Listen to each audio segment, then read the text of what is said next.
Hello my dear students, I am B S Sharma here. आज मैं आपको केस पढ़ा रहा हूँ। केस मीन्स कारक, related to noun and pronoun. ये जो चैप्टर है नाउन और प्रोनाउन से संबंधित है। नाउन और प्रोनाउन का अन्य शब्दों से संबंध बताना, ये केस नाम के टॉपिक में है। ये नाउन से जुड़ा हुआ चैप्टर है, प्रोनाउन से जुड़ा हुआ चैप्टर है। इससे पहले हम पढ़ा चुके हैं phrase, clause, sentence, types of sentences, noun, types of nouns, और इससे पहले जेंडर पढ़ा दिया है। वो सभी वीडियोज आप देख लें। और basic general English, basic grammar के क्रम में आज केस, कारक पढ़ाने जा रहे हैं। कारक पढ़ने से पहले ये चीज़ें देख लें। Case shows relation of a noun और ए प्रोनाउन विद अदर वर्ड्स। जो केस होता है, कारक होता है, वो नाउन या प्रोनाउन, संज्ञा या सर्वनाम का दूसरे शब्दों से संबंध बताता है। इंग्लिश का जो सेंटेंस होता है, इसका पैटर्न होता है subject plus verb plus object plus other part. इस क्रम में इंग्लिश का सेंटेंस रखा होता है। सब्जेक्ट कर्ता, वर्ब क्रिया, ऑब्जेक्ट कर्म, अदर पार्ट अन्य भाग जो रह जाता है सेंटेंस में। सब्जेक्ट को डूअर कहते हैं, कर्ता, काम का करने वाला। सब्जेक्ट को छोड़ करके जो वर्ब, ऑब्जेक्ट और अदर पार्ट होता है, ये सब प्रेडिकेट कहलाता है। प्रेडिकेट को हिंदी में विधेय कहते हैं। और ये सब्जेक्ट, कर्ता।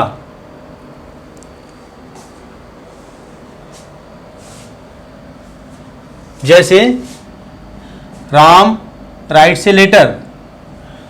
राम सब्जेक्ट हो गया, राइट्स वर्ब हो गई, और ए लेटर ऑब्जेक्ट हो गया। किसी भी सेंटेंस में कर्ता, क्रिया, कर्म ये होना आवश्यक है। कर्म ना भी हो तो क्रिया हो। राम राइट्स, राम लिखता है, इससे भी सेंटेंस बन जाएगा। कर्ता क्रिया जरूरी है।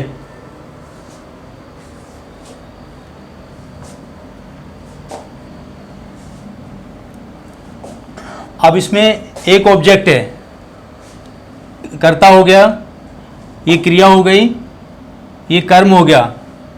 ऑब्जेक्ट को कर्म कहते हैं, वर्ब को क्रिया कहते हैं, सब्जेक्ट को कर्ता कहते हैं। अब दूसरा सेंटेंस देखिएगा, Ram gave him a book. Ram ने उसको एक किताब दी। अब ये सेंटेंस में डबल ऑब्जेक्ट है। डबल ऑब्जेक्ट क्या होता है कि जिस वाक्य में दो ऑब्जेक्ट हों, जैसे एक ऑब्जेक्ट हिम हो गया, एक बुक हो गया, तो ये डबल ऑब्जेक्ट कहलाएगा।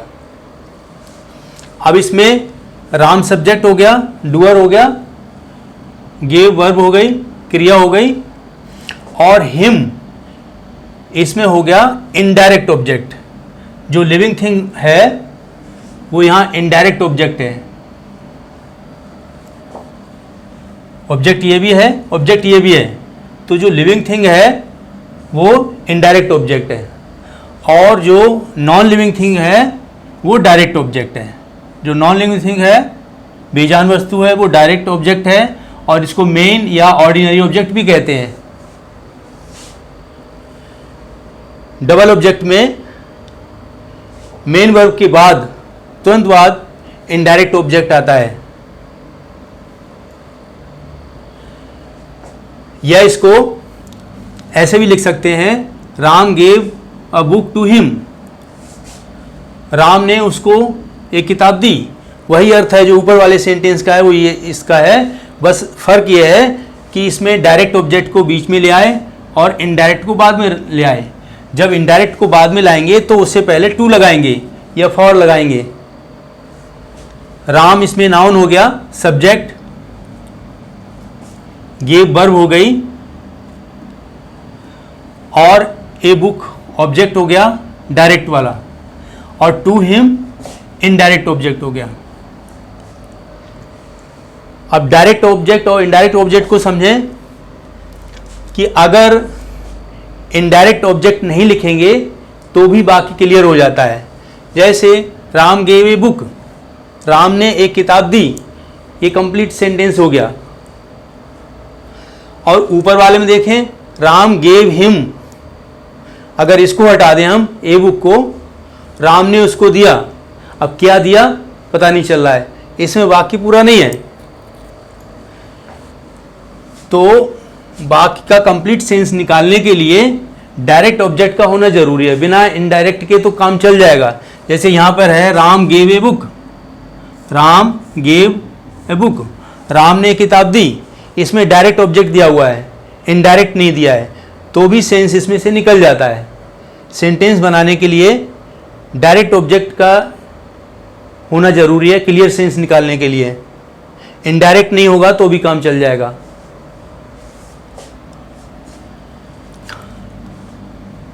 या he gave a book to Ram, अब देखिए यहां ही प्रोनाउन लगा दिया, सब्जेक्ट की जगह प्रोनाउन भी आ जाता है। सब्जेक्ट की जगह नाउन आएगा या प्रोनाउन आएगा, कर्ता की जगह सर्वनाम प्रोनाउन रख सकते हैं या नाउन संज्ञा रख सकते हैं। नाउन संज्ञा, प्रोनाउन सर्वनाम। He gave a book to Ram, अब इसमें ही को सब्जेक्ट बनाया हुआ है, प्रोनाउन को गेव दिया, ए बुक कर्म, टू राम, यहां पर राम को ऑब्जेक्ट बनाया है। पिछले वाले वाक्य में राम सब्जेक्ट था, देने वाला था, और यहां राम लेने वाला है, यहां राम ऑब्जेक्ट की जगह पर रखा हुआ है। Object comes after a verb, ये भी ऑब्जेक्ट है, ये भी ऑब्जेक्ट है, ये वर्ब के बाद में आता है एक्टिव वॉइस में, नीचे अभी बताएंगे। और सब्जेक्ट क्रिया के पहले आता है, सब्जेक्ट में प्रोनाउन भी हो सकता है और नाउन भी हो सकता है। अब यहां देखिए, ही गेव राम ए बुक, उसने राम को एक किताब दी, इसी का है। इसमें इनडायरेक्ट ऑब्जेक्ट पहले ले लिया, इसमें इनडायरेक्ट ऑब्जेक्ट बाद में लिया था। इनडायरेक्ट ऑब्जेक्ट अगर बाद में लेंगे तो टू या फॉर लगाएंगे उससे पहले, और इनडायरेक्ट ऑब्जेक्ट जस्ट वर्ब के बाद लेंगे तो टू या फॉर नहीं लगाएंगे, उसके बाद फिर डायरेक्ट ऑब्जेक्ट लिखेंगे। ही गेव राम ए बुक, उसने राम को एक किताब दी, इसका वही अर्थ है जो इसका है, he gave a book to Ram, उसने राम को एक किताब दी। बस इसमें फ़र्क यह है कि राम इनडायरेक्ट ऑब्जेक्ट यहाँ बाद में है और यहाँ इनडायरेक्ट ऑब्जेक्ट पहले है। अब देखिए सब्जेक्ट, सब्जेक्ट क्या होता है? डूअर होता है, डूअर काम का करने वाला।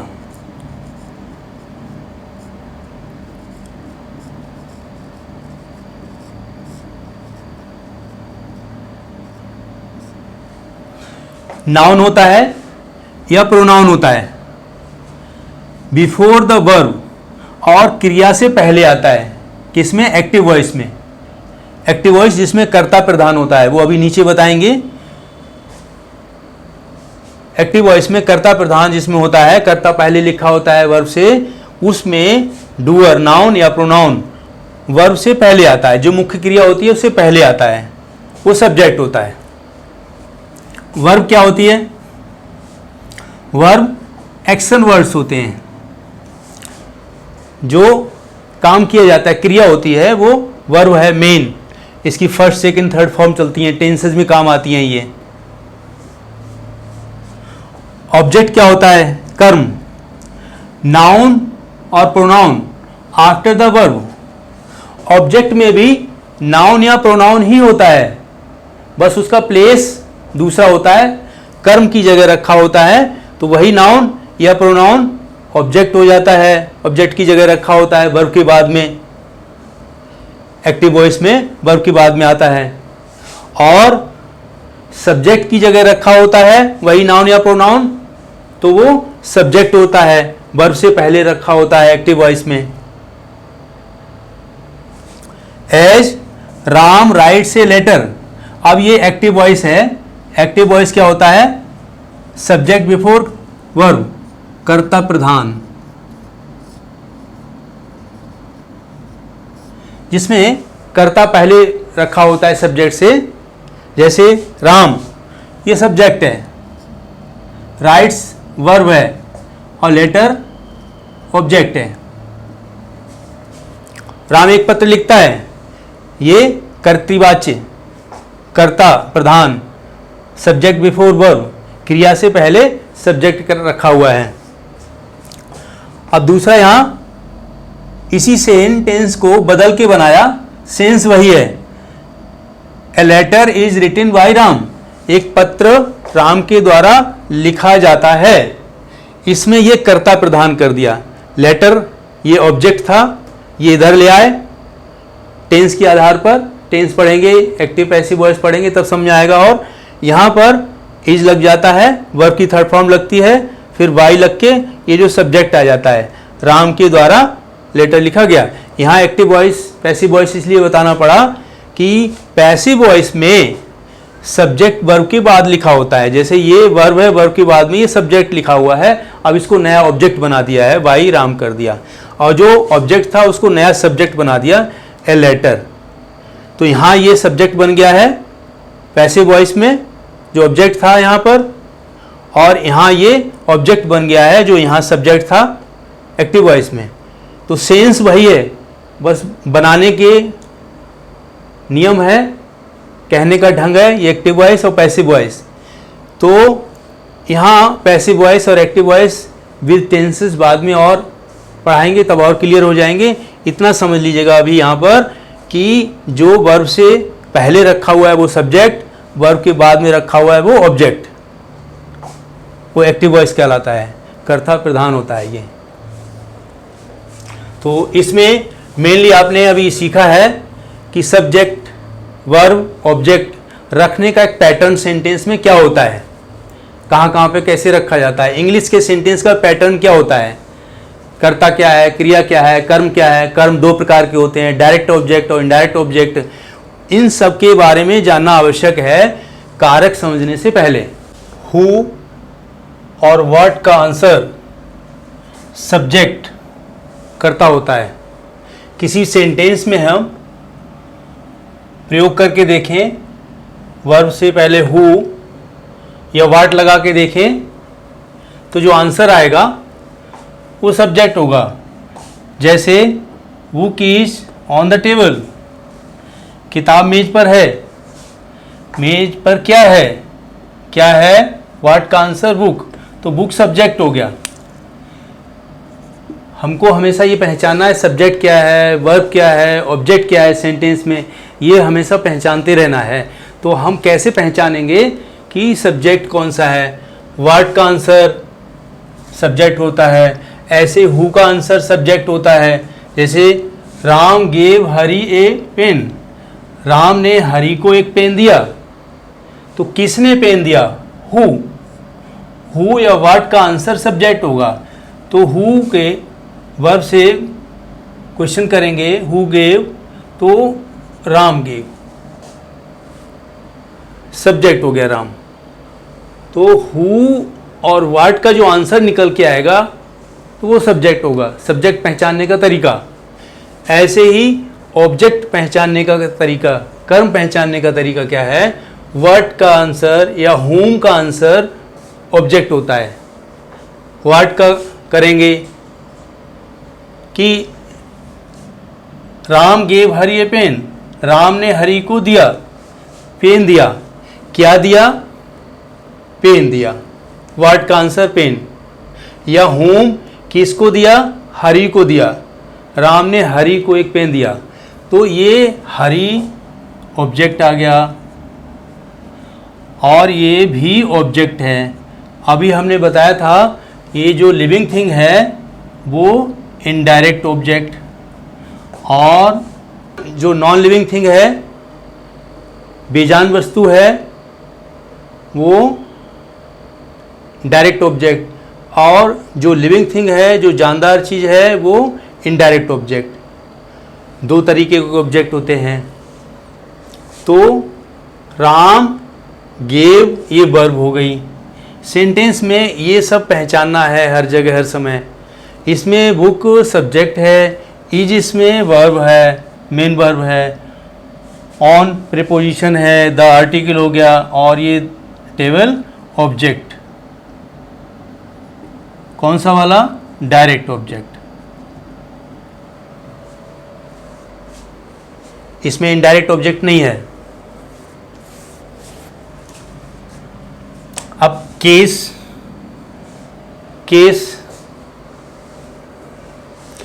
वैसे तो मुख्य तीन होते हैं, नॉमिनेटिव केस, ऑब्जेक्टिव केस और एक पजेसिव केस। इसके अलावा दो और होते हैं, वो बताएंगे। तो पहले नॉमिनेटिव केस, सब्जेक्टिव केस भी कहते हैं इसको हिंदी में कर्ता कारक। When a noun or pronoun is used as the subject of a verb, जब कोई नाउन या प्रोनाउन, चाहे संज्ञा हो चाहे सर्वनाम हो, वो किसी वर्ब के सब्जेक्ट के रूप में आए, किसी वर्ब से पहले आए, सब्जेक्ट के रूप में आए, कर्ता भी हो सकता है, सर्वनाम भी हो सकता है, नाउन या प्रोनाउन कुछ भी हो, सब्जेक्ट के रूप में हो, वर्ब से पहले हो, वर्ब के सब्जेक्ट के रूप में आया हुआ हो, it is said to be in the nominative case. तो ये नॉमिनेटिव केस में कहलाता है। जैसे राम है, डॉग है, ही है, दे है, ये प्रोनाउन है, ये नाउन है, ये सब सब्जेक्ट के रूप में आ सकते हैं अगर वर्ब से पहले हों तो। As Ram gave him a book. फिर से यहाँ देखेंगे, राम सब्जेक्ट है, गेव वर्ब है, हिम ऑब्जेक्ट है और बुक भी ऑब्जेक्ट है। और पहचान लीजिएगा, हिम इनडायरेक्ट ऑब्जेक्ट है, लिविंग थिंग है, और बुक डायरेक्ट ऑब्जेक्ट है, नॉन लिविंग थिंग है। वी हेल्प देम, अब यहाँ पर प्रोनाउन के रूप में आया हुआ है, हेल्प्ड वर्ब से पहले वी आया हुआ है, तो ये सब्जेक्ट का काम कर रहा है। सब्जेक्ट की जगह प्रोनाउन भी आता है और नाउन भी आता है, तो यहाँ प्रोनाउन आया हुआ है as a subject. Helped verb है और देम ये ऑब्जेक्ट है।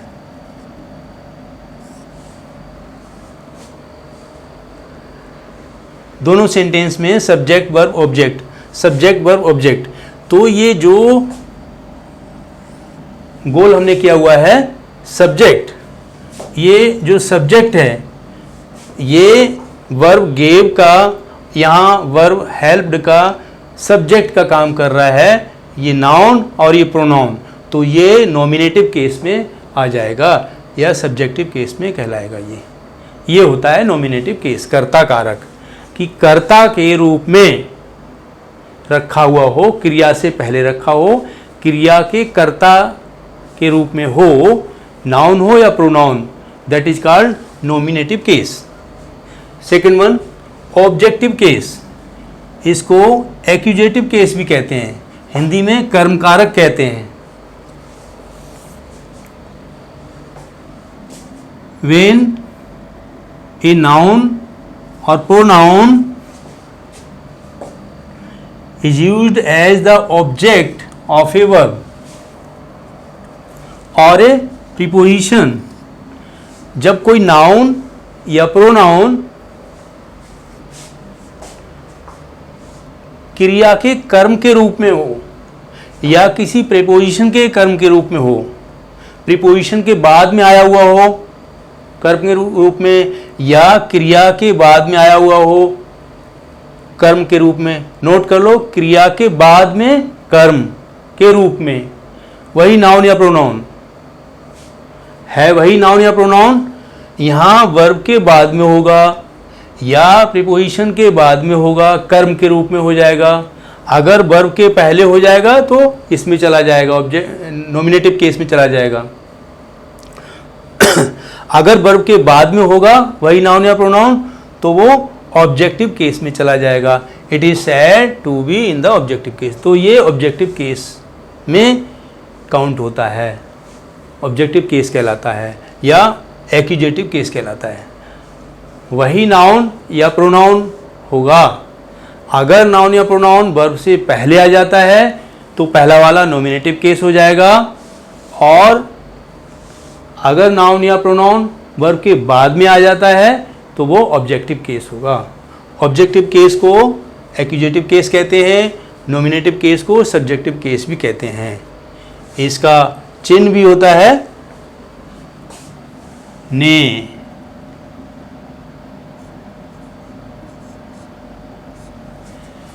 इसका चिन्ह होता है को।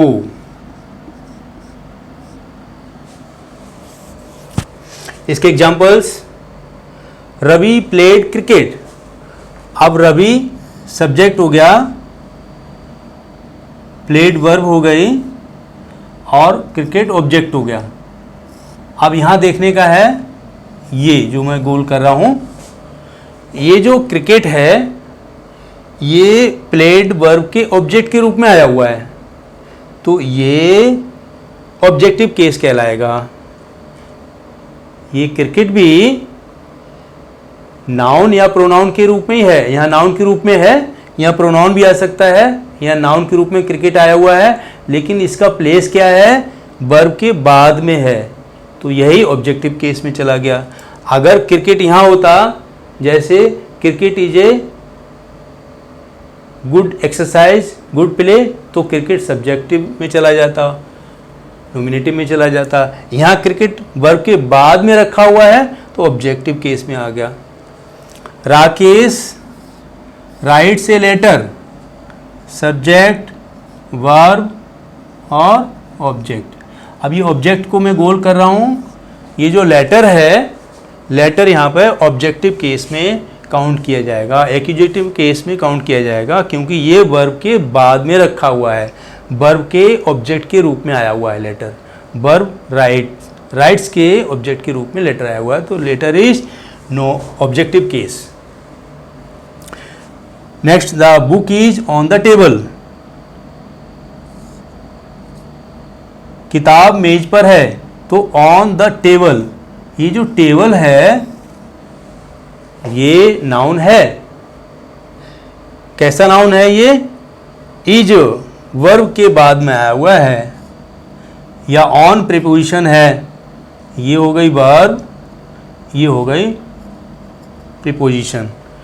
प्रीपोजिशन का ऑब्जेक्ट है ये टेबल, या वर्ब के बाद में है, वर्ब का कह सकते हैं, तो ये टेबल क्या है, ऑब्जेक्ट के रूप में आया हुआ है। यहां पर टेबल ऑब्जेक्टिव केस में चला जाएगा, एक्यूजेटिव केस में चला जाएगा। Ram is reading a book in the evening. Ram subject हो गया, इज रीडिंग वर्ब हो गई, अ बुक ऑब्जेक्ट हो गया, फिर इन द इवनिंग ये दूसरा ऑब्जेक्ट हो गया, दो दो ऑब्जेक्ट हो जाते हैं। तो यहाँ पर इज के बाद में आया हुआ है, या इन द इवनिंग ये प्रीपोजिशन का ऑब्जेक्ट करके आया हुआ है इवनिंग, तो ये दो, बुक और इवनिंग, दोनों ही ऑब्जेक्ट हैं, ऑब्जेक्टिव केस में चले जाएंगे। ये ऑब्जेक्टिव केस में, एक्यूजेटिव केस में काउंट किए जाएंगे। क्रिया के बाद में रखा हुआ होगा नाउन या प्रोनाउन, तो वो एक्यूजेटिव केस या ऑब्जेक्टिव केस, कर्म कारक, कर्म का काम कर रहा होगा, क्रिया के कर्म के रूप में होगा या प्रीपोजिशन के कर्म के रूप में होगा। और नाउन या प्रोनाउन अगर वर्ब से पहले रखा हुआ होगा तो वो कर्ता कारक का काम करेगा, नॉमिनेटिव केस या सब्जेक्टिव केस कहलाएगा। नेक्स्ट है पजेसिव केस। पजेसिव केस संबंध कारक, अधिकार जिसमें बताया जाए, इसको जेनिटिव केस भी कहते हैं। इसके चेन होते हैं का, की, के, रा, री, रे, संबंध बताने के लिए, अधिकार जमाने के लिए। किसी का किसी वस्तु पर, किसी व्यक्ति पर के कोई अधिकार बताया जाता है, that is called possessive case. When the form of a noun और प्रोनाउन, इसमें नाउन या प्रोनाउन की कोई फॉर्म होगी, कोई और रूप होगा, जैसे our, his, their, her, its, your, my, और इस तरह से वो नाउन या प्रोनाउन का रूप होगा, फॉर्म होगा। Is used to show the position, position दिखाने के लिए, अधिकार दिखाने के लिए, या फिर रिलेशन, संबंध दिखाने के लिए जो प्रयोग किया जाता है नाउन या प्रोनाउन का रूप, it is said to be in the possessive case, तो उसे पजेसिव केस कहते हैं, वो पजेसिव केस में आ जाता है। जैसे इट इज राम्स पेन, ये एपोस्ट्रोफी एस है, इसमें का, ये राम का पेन है, तो राम का संबंध बताया जा रहा है पेन से, तो राम्स इसमें इन पोजीशन है, ये पजेसिव केस हो गया। यहाँ पर पोजीशन अधिकार, राम का अधिकार है पेन पर, राम का संबंध है पेन से, तो राम्स में पोजीशन है, पजेसिव केस हो गया। सी इज माई मदर, ये माई है, ये भी पोजीशन है, तो ये भी पजेसिव केस हो गया। माई ये प्रोनाउन का फॉर्म है, ये नाउन का फॉर्म है। दिस बुक इज योर्स, ये जो योर्स है, ये योर्स भी पोजीशन दिखा रहा है, ये प्रोनाउन की फॉर्म है, तो ये भी पजेसिव केस है। ही टुक हिज बुक, ये जो हिज है ये भी पोजीशन दिखा रहा है, ये प्रोनाउन का फॉर्म है। When the form of a noun और प्रोनाउन, नाउन या प्रोनाउन की फॉर्म होगी, तो ये हिज प्रोनाउन की फॉर्म है, हिज बुक, तो ये पजेसिव केस है। पजेसिव केस में अभी हमने बताया ये जो आते हैं हमारा, तुम्हारा, उसका, इसका, उनका, ये जो संबंध बताने वाले जो प्रोनाउन है, या फिर किसी नाउन में एपोस्ट्रोफी एस लगा होगा, ऐसे राम्स, हरीश, श्याम्स, इस तरह से, या the book of Shyam, of लगा हुआ होगा, इस तरह से संबंध बताया जा रहा होगा, पजेसिव केस होगा। ये तीन केस मुख्य होते हैं। नॉमिनेटिव केस, जिसको सब्जेक्टिव केस भी कहते हैं, कर्ता कारक, और दूसरा ऑब्जेक्टिव केस, जिसको एक्यूजेटिव केस भी कहते हैं, और तीसरा पजेसिव केस, जिसको जेनिटिव केस भी कहते हैं। ये तीन केस मुख्य हैं। इसके अलावा दो और हैं, ये डेटिव केस, ये डेटिव केस संप्रदान कारक कहलाता है, अब इसको मर्ज कर दिया है ऑब्जेक्टिव केस में। पांचवा है वोकेटिव केस, संबोधन कारक, और इसको मर्ज कर दिया है नॉमिनेटिव केस में। इसलिए ये अब पीछे मर्ज कर दिए हैं, इसलिए तीन मुख्य रूप से पढ़ाए जाते हैं। बाकी समझ लीजिएगा, डेटिव केस संप्रदान कारक, इसका चिन्ह के लिए ये ऑब्जेक्टिव केस के अंतर्गत आता है, वही मिल जाता है। अभी आप समझ जाएंगे। व्हेन अ नाउन और pronoun is used as the indirect object of a verb, ये पढ़ चुके हैं आप। किसी वर्ब के इनडायरेक्ट ऑब्जेक्ट के रूप में अगर कोई नाउन या प्रोनाउन आता है, या प्रीपोजिशन के इनडायरेक्ट के रूप में, इनडायरेक्ट ऑब्जेक्ट के रूप में आता है, तो it is said to be in the dative case, तो डेटिव केस कहलाता है। ये इनडायरेक्ट ऑब्जेक्ट और डायरेक्ट ऑब्जेक्ट अभी आप पढ़ चुके हैं पहले ही, कि जो लिविंग थिंग होती है वो इनडायरेक्ट ऑब्जेक्ट कहलाती है, जो जानदार चीज़ है वो इनडायरेक्ट ऑब्जेक्ट कहलाती है। वो वर्ब के ऑब्जेक्ट के रूप में आ जाएगा, या प्रीपोजिशन के ऑब्जेक्ट के रूप में आ जाएगा। जैसे ही गेव राम ए पेन, तो ये जो राम है ये ऑब्जेक्ट है। कैसा ऑब्जेक्ट है? इनडायरेक्ट ऑब्जेक्ट है, लिविंग थिंग है, इसलिए जो इनडायरेक्ट ऑब्जेक्ट राम है ये डेटिव केस में आ जाएगा। ये तो डेटिव केस है राम, और ये जो पेन है ये भी ऑब्जेक्ट है, लेकिन ये कैसा ऑब्जेक्ट है? डायरेक्ट ऑब्जेक्ट, बेजान चीज़ है, नॉन लिविंग थिंग है, इसलिए ये डेटिव ऑब्जेक्ट, डेटिव केस नहीं है। ये डायरेक्ट ऑब्जेक्ट है, ये डेटिव केस राम पेन नहीं है, और राम इनडायरेक्ट ऑब्जेक्ट है, ये डेटिव केस है। Ram gave him a pen, Ram ने उसको एक पेन दिया। अब यहाँ पर हिम इनडायरेक्ट ऑब्जेक्ट हो गया, तो ये डेटिव केस है, और पेन फिर से डायरेक्ट ऑब्जेक्ट है, बेजान चीज़ है, नॉन लिविंग थिंग है, इसलिए ये डेटिव केस नहीं है। पेन ऑब्जेक्ट है लेकिन डेटिव केस नहीं है। हिम ऑब्जेक्ट है, ये डेटिव केस है, क्योंकि ये इनडायरेक्ट ऑब्जेक्ट है, लिविंग थिंग है, और यही इसकी पहचान है कि इनडायरेक्ट ऑब्जेक्ट के रूप में आता है किसी वर्ब का या प्रीपोजिशन का, तो डेटिव केस कहलाता है। नेक्स्ट, वोकेटिव केस, संबोधन कारक। व्हेन अ नाउन और pronoun is used to address, address संबोधन करना, ए पर्सन डायरेक्टली, किसी व्यक्ति को डायरेक्ट संबोधित किया जाए, नाम लेके बुलाया जाए, संबोधन किया जाए, किसी नाउन को या प्रोनाउन को संबोधन किया जाए उस पर्सन को, it is said to be in the vocative case, तो ये संबोधन कारक कहलाता है। संबोधन कारक को कर दिया है नॉमिनेटिव केस के अंतर्गत। ये दो ऐसे केस हैं कि इनको मर्ज कर दिया है, वोकेटिव केस को मर्ज कर दिया है नॉमिनेटिव केस में, वहाँ काम चल जाता है, वहाँ अभी समझ जाएंगे, आप देखेंगे। और ये डेटिव केस ऑब्जेक्टिव केस से, जैसे श्याम, कॉमा बहुत ज़रूरी है, कम हियर, यहाँ आओ, श्याम यहाँ आओ, अगर कॉमा नहीं लगाएंगे तो अर्थ गड़बड़ हो जाएगा। तो यहाँ पर संबोधित किया गया है, किसी को एड्रेस किया गया है, श्याम को संबोधित किया गया है, एड्रेस संबोधन करना। हरी लुक देयर, हरी वहाँ देखो। स्टूडेंट्स बच्चों, राइट ए लेटर, एक पत्र लिखो। तो ये तीनों सेंटेंस में आप देख रहे होंगे कि किसी पर्सन को डायरेक्टली एड्रेस किया गया है, और वो नाउन या प्रोनाउन है, उसको एड्रेस करने के लिए प्रयोग किया जाता है। जैसे श्याम, और यहाँ हरी और स्टूडेंट्स, इनके बाद में कॉमा लगा हुआ है, और ये वोकेटिव केस हैं। तो इस तरह से ये केस नाम का चैप्टर जो नाउन या प्रोनाउन से रिलेटेड है, ये आज ख़त्म होता है।